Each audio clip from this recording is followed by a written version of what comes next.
mempersiapkan di Auditorium Universitas Mataram untuk melakukan perjalanan menuju Dusun Sade, Desa Rembitan, Kabupaten Lombok Tengah.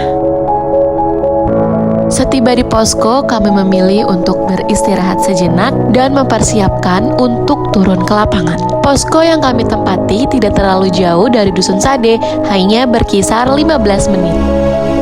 Sebelum kami turun ke lapangan, kami harus melakukan briefing terlebih dahulu apa saja yang harus dilakukan dan membagi kelompok.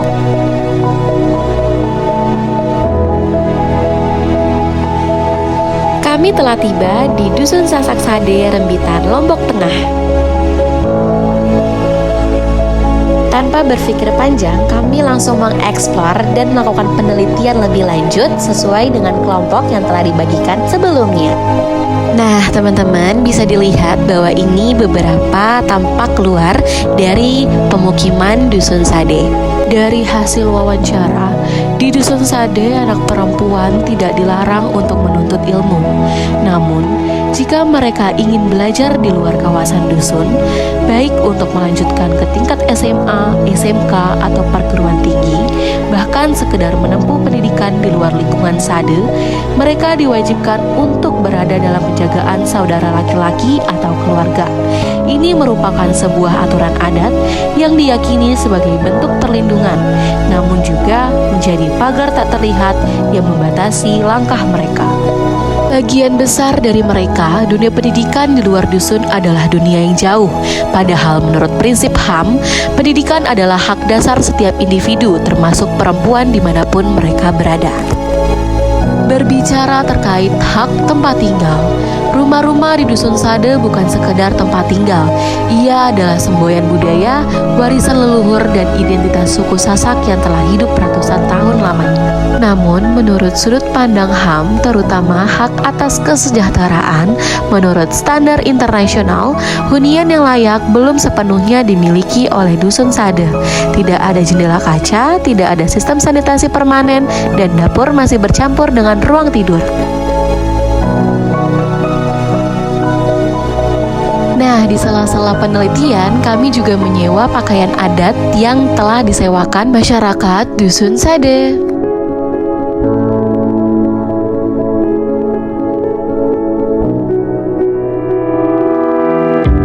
Setelah kami beristirahat 1 hari di posko, akhirnya kami tiba di hari kedua.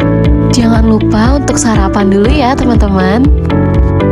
Nah, kita lanjutkan perjalanan kita ke SMPN 7 Pujut dan ke kantor Kepala Desa Rembitan.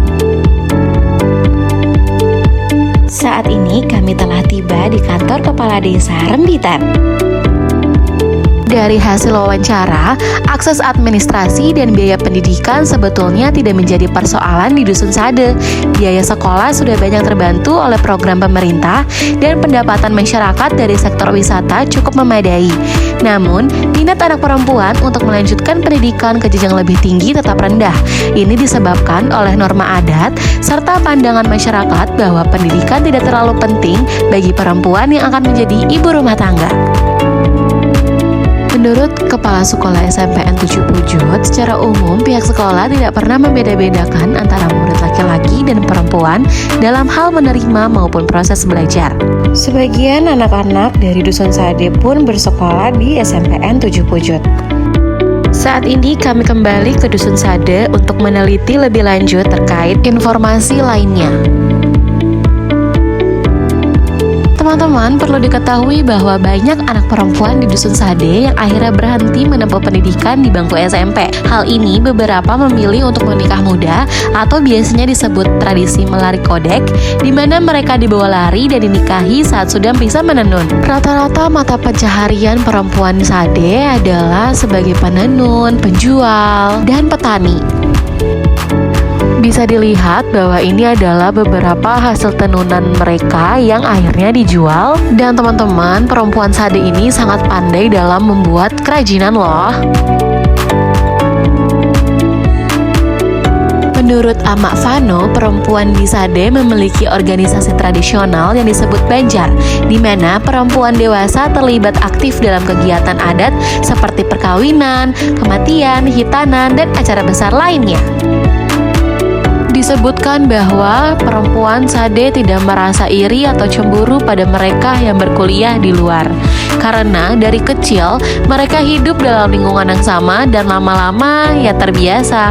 Ini dianggap yang terbaik. Wah teman-teman, tidak terasa nih kita sudah di penghujung. Nah, perlu kalian tahu nih bahwa kita sekelas juga jalan-jalan loh ke Bukit Merese. Yuk kita tonton keseruannya.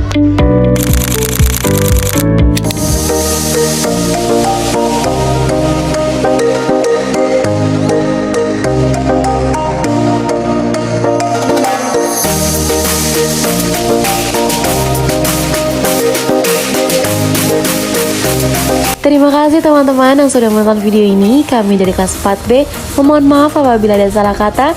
Wassalamualaikum warahmatullahi wabarakatuh.